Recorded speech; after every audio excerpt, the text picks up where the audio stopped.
6장 상승 마스터들과 함께하는 Q&A 질문입니다. 우리는 디크리드를 3번 또는 9번 낭송해야 한다고 배웠습니다. 디크리드를 특정한 횟수로 낭송해야 하는 어떤 이유나 의미가 있습니까? 성모 마리아께서 이 질문에 답을 합니다. 여러분이 디크리를 한 번 이상 낭송할 때 우리는 여러분이 낭송하는 횟수보다 더 큰 정도로 디크리를 증식하도록 허용되었습니다. 따라서 여러분이 디크리를 3번 낭송하면 우리는 3배 이상 증식할 수 있습니다. 9번 낭송하거나 33번, 144번 낭송할 때도 마찬가지입니다.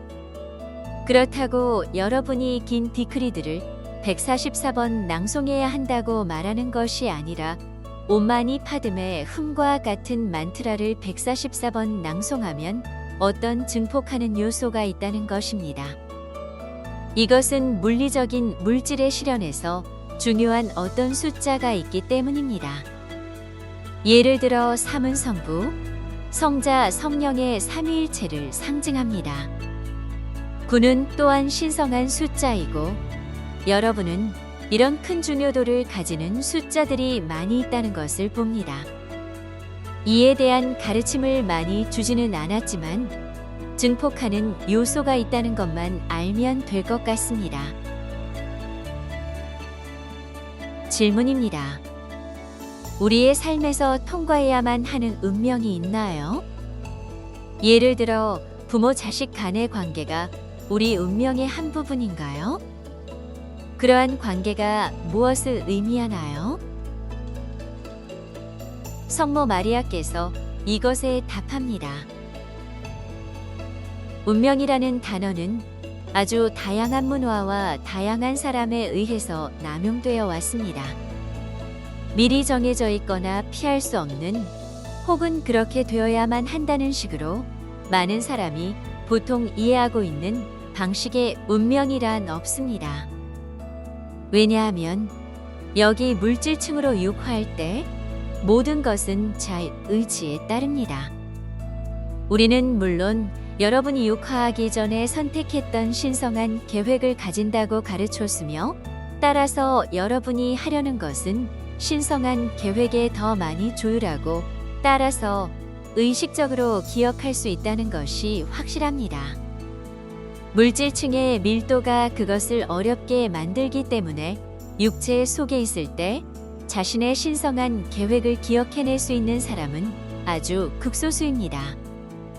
하지만 차이점은 신성한 계획은 우리가 가르쳤듯이 여러분이 육화 전에 선택한 것입니다. 여러분은 이것을 강요받지 않았고 물론 여러분이 자신의 이전 카르마와 이전의 생애들과 자신의 심리와 자신이 가진 어떤 타성을 살펴보고 무엇을 극복하고 이번 생에 어떻게 성장하기를 바라는지 또한 가져올 재능이 무엇인지 결정하는 신성한 계획을 만들었습니다.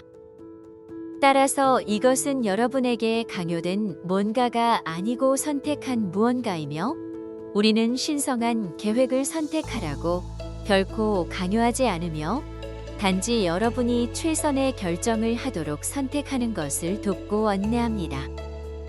이제 여러분의 신성한 계획의 일부가 부모와 가까운 친척들, 형제자매들을 선택하는 것임이 명확합니다.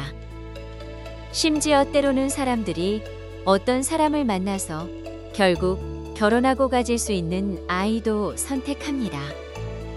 따라서 여러분은 육화 중일 때 물론 이러한 사람과 관계에 대한 어떤 잠재력이 있다고 말할 수 있습니다. 부모와의 관계에 대해서 말하자면 오늘날 육화 중인 대부분의 사람에게 있어서는 부모와 카르마가 있기 때문에 그들을 부모로 선택했습니다. 이 말은 곧 여러분이 부모를 이번 생애 후에도 계속 같이 하고 싶은 긴 역사를 가진 존재로 볼 필요가 없다는 뜻입니다. 많은 경우에서 여러분의 최상의 잠재력은 여러분이 이번 생에 그 카르마를 변형해서 같은 사람들과 다시 육화할 필요가 없게 되는 것입니다. 모든 사람이 카르마 때문에 부모들을 선택했다고 말하는 것이 아니라 과거부터 이러한 생명 흐름을 알았고 긍정적인 여세를 가졌던 사람들의 어떤 예가 있으며 여러분은 이번 생에 그들의 아들이나 딸이 되기로 선택했습니다. 하지만 전반적으로 여러분이 자신의 부모와 친척들과 어떤 카르마를 가지고 있다고 추정하는 것이 안전합니다. 따라서 보라색 화염과 우리의 기원문들을 사용해서 여러분이 자유로워질 수 있도록 그 카르마를 소멸하는 것이 중요합니다. 미래의 그들과 다시 육화하지 않기 위해서 혹은 카르마 없이 좀 더 긍정적인 교류를 할 수 있기 위해서요. 또한 이번 생에 여러분이 부모와의 카르마를 균형 잡을 수 있는 가능성도 존재합니다. 따라서 균형 잡을 카르마가 없다는 면에서 이제 여러분은 그들과 아무런 상관이 없게 됩니다. 여러분이 부모와의 관계를 바꾸고 그들을 다르게 보는 것이 가능합니다. 그리고 그들과 어떤 긍정적인 교류를 가질지 결정할 수 있습니다. 하지만 또한 여러분이 이것을 보는 것이 가능하며 부모와 카르마가 균형 잡혔다는 직관적인 느낌을 가질 수 있습니다. 그러므로 이제 여러분은 자유롭게 이동할 수 있고 남은 생애 동안은 부모와 가까운 관계를 가지지 않겠다는 결정을 내려도 됩니다. 내가 특히 이것을 말하는 이유는 아시아의 아주 많은 사람이 최소한 이번 생 동안 계속 어쩌면 후생들에서도 그들의 부모에게 평생 동안 충성해야 한다는 사고방식을 가지도록 길러졌기 때문입니다. 따라서 여러분이 카르마적인 나선이 있으므로 사람들과 함께 육화를 종종 했지만 그 나선과 에너지를 변형할 수 있는 영적인 도구들을 사용할 수 있다는 것을 깨닫는 것이 중요합니다. 따라서 여러분은 카르마를 가지지 않은 사람들과 육화하고 움직이는데 자유롭게 될 수 있습니다. 아니면 여러분은 이번 생 후에 상승할 수 있습니다. 물론 그렇게 되려면 여러분이 가까운 친척들과 가진 카르마도 균형 잡을 필요가 있습니다. 질문입니다. 나는 물리적이고 물질적이며 영적인 상황을 개선하는데 최선의 노력을 했습니다. 나는 아무것도 변한 것이 없다고 느끼는데 내 삶을 개선시키는 방법에 대해 어떤 충고를 부탁합니다. 킴, 질문에서 상황을 개선시키려고 최선을 다했다고 말했는데 무엇을 했나요?